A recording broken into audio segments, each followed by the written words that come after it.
G'day folks, and welcome to Great Chesterford Junction, the update for May, which is quite late in the month this time. Unfortunately, I've had to spend quite a lot of time away from home this month, and so it's really made a difference to what I've been doing on the railway.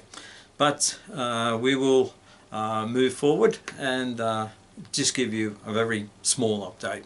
One of the things I thought I would mention this month is about filming with a phone. If you film with a phone, I've found myself to be quite shaky. I suppose it's something to do with my age as well. But I find I'm much more shaky with a phone than I am with an actual video camera. I find it much easier to keep a video camera stable in my hand than I do a phone.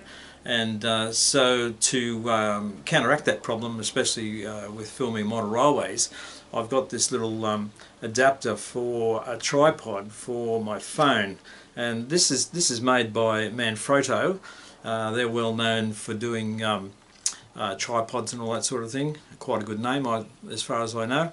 And this is an expandable clamp that goes on your phone, and then you've got these threads here on both sides to allow it to be mounted onto a tripod. So that can make a big difference if your main camera is on your phone and you want to film your model railways well, and you want to do a good job of it. A tripod will help you tremendously if you have no other way of mounting the phone and keeping it steady. Now, the first thing I do is lay my phone face down, and I'm just using a towel here because it's nice and soft. And the thing you've got to be aware of is the orientation of the bracket in relation to the phone and the tripod. So I want the phone to be up this way on the tripod, so I've got the cameras there, but also you've got to be mindful that there's some buttons on the side here, and so there's buttons there, and there's some on this side over here. So I will want to mount the bracket below the buttons. So I simply just lay the phone on the towel there, just spread the bracket like that, and it clips on, and we're ready to go. So that's the orientation that we'll be in when it's on the tripod. So what we'll do is we'll put the camera on the tripod to show you how it works and the difference between that and handheld. So the first thing we'll do is we'll do some handheld with the phone, and then I'll put it on the tripod, and then I can show you how it works on there, and we'll film the rest of the episode, if you like, on the phone, showing you some of the minor updates that I've done on the railway as well. So we'll move into that now. Right folks, here we go, handheld, and you can see that it's okay. You get a little bit of jerkiness in the picture, but yeah, it's not what I would call fantastic. I think if I did this with a video camera, I would be considerably smoother than I am here now.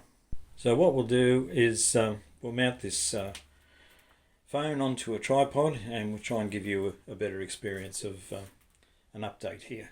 So here I'm using my little travel tripod. It doesn't have a fluid head like my main tripod, but you can see that the stability has come back to the film. So that's not too bad. So we'll continue to film in this way, and I'll just give you a slight update on what's happened in the short time that I've been back home. I've replaced this controller here. Originally I had a homemade controller in here, and it really didn't have enough grunt to bring stock up the incline to Little Bardfield here, so I've replaced it. I managed to get one of these Powerline controllers online at a very, very good price on eBay, and so I've literally taken everything out of that and placed it in behind the control panel here, and used the knob off the new controller as well. The other thing that's changed here is that I had originally these two loops here, the station one and the passing loop. I had them set up with one switch each, and it was either on or off, and I thought that was probably satisfactory for what I wanted to do. But the other day I realised that I wanted to move a train out of the sidings here, and I also wanted to have one parked in there. And because this whole loop is switched, obviously it wouldn't work, because the one I had parked here, and this is the problem with analog, I suppose, the one I had parked here, I couldn't isolate it because I'd have to kill the power to this loop, and therefore the train in the siding couldn't come out.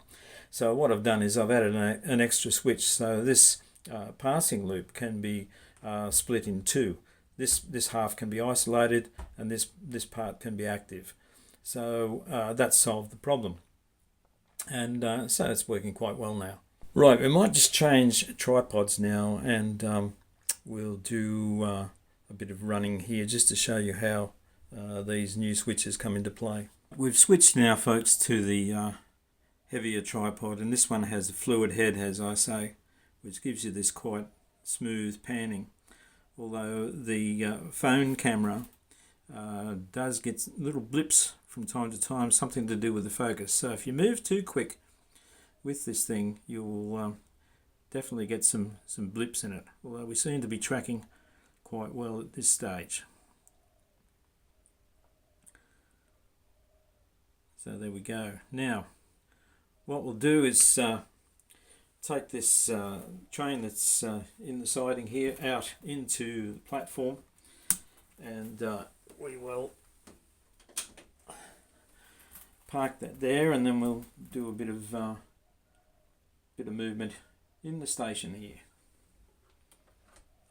So the first thing is to get all the switching set up, and the points, of course. We need number 4 and number 3 set there so that we can take the train out beyond the station. So we should be right to go now. So if we just give that some power.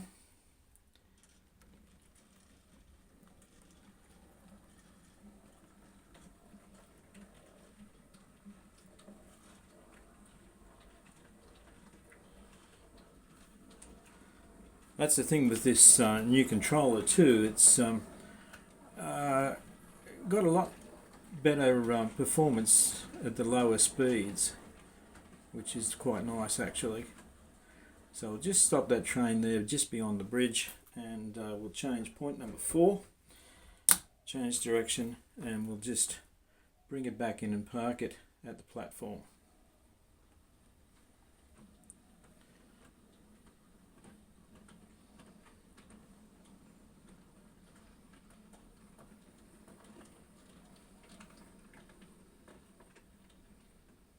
It should do nicely. Then we'll isolate it at the platform, and now we can do some other movements. So what we'll do is bring out this little shunter here, which is coupled at the moment. I don't want that coupled. The hand of God is just interplayed there. So now we'll get that siding set up so that we can move this shunter out. Everything's set to go.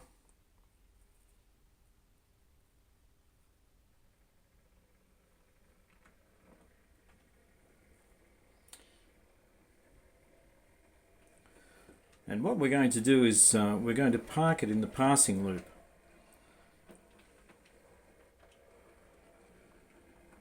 So we'll just stop it there, change point number 3, and then bring the shunter back into the passing loop.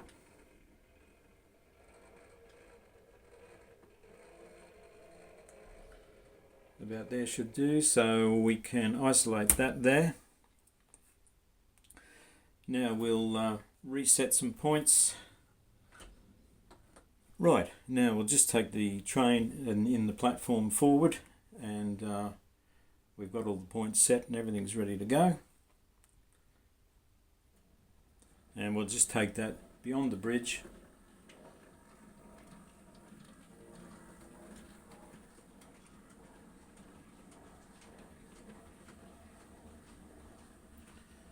And when it's clear of the points, we'll then change the points. Number 4, number 3 is already set, and the siding's ready to receive the train. We'll just change direction and bring it back in.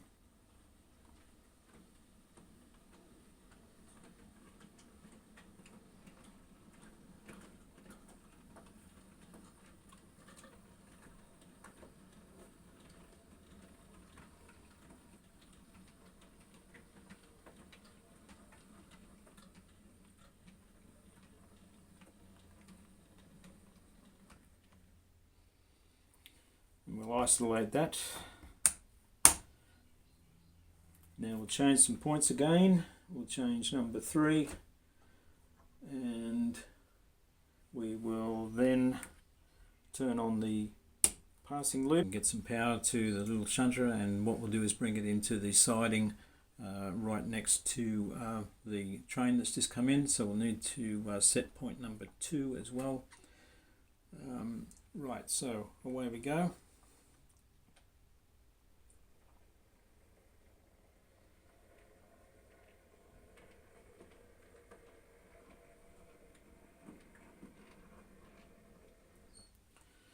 Now we'll change point number 3 to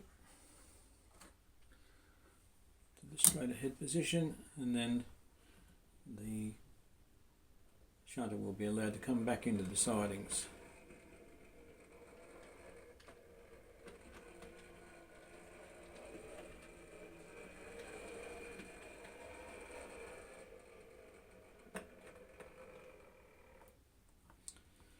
And there we are. One of the features of this new controller is that it has this red LED mounted in the actual knob, which is basically a status indicator to show that the power controller is on. I have interrupted the power supply up here with a switch. At the moment it's showing that Little Bardfield is currently powered, but if I want to run things from Great Chesterford Junction, I simply flick the switch, and you can see from the status indicator there that the power is gone from that controller. So I can run Little Bardfield from Great Chesterford. If I need to run a shuttle through or something like that, it's just simply a safety precaution, I suppose. Yeah, so that's just another nice feature that I've gained from that, and it's a nice smooth control, and there's a lot of range in the movement there. So, you know, the movements we've been doing today have been sort of around in this sort of ballpark here.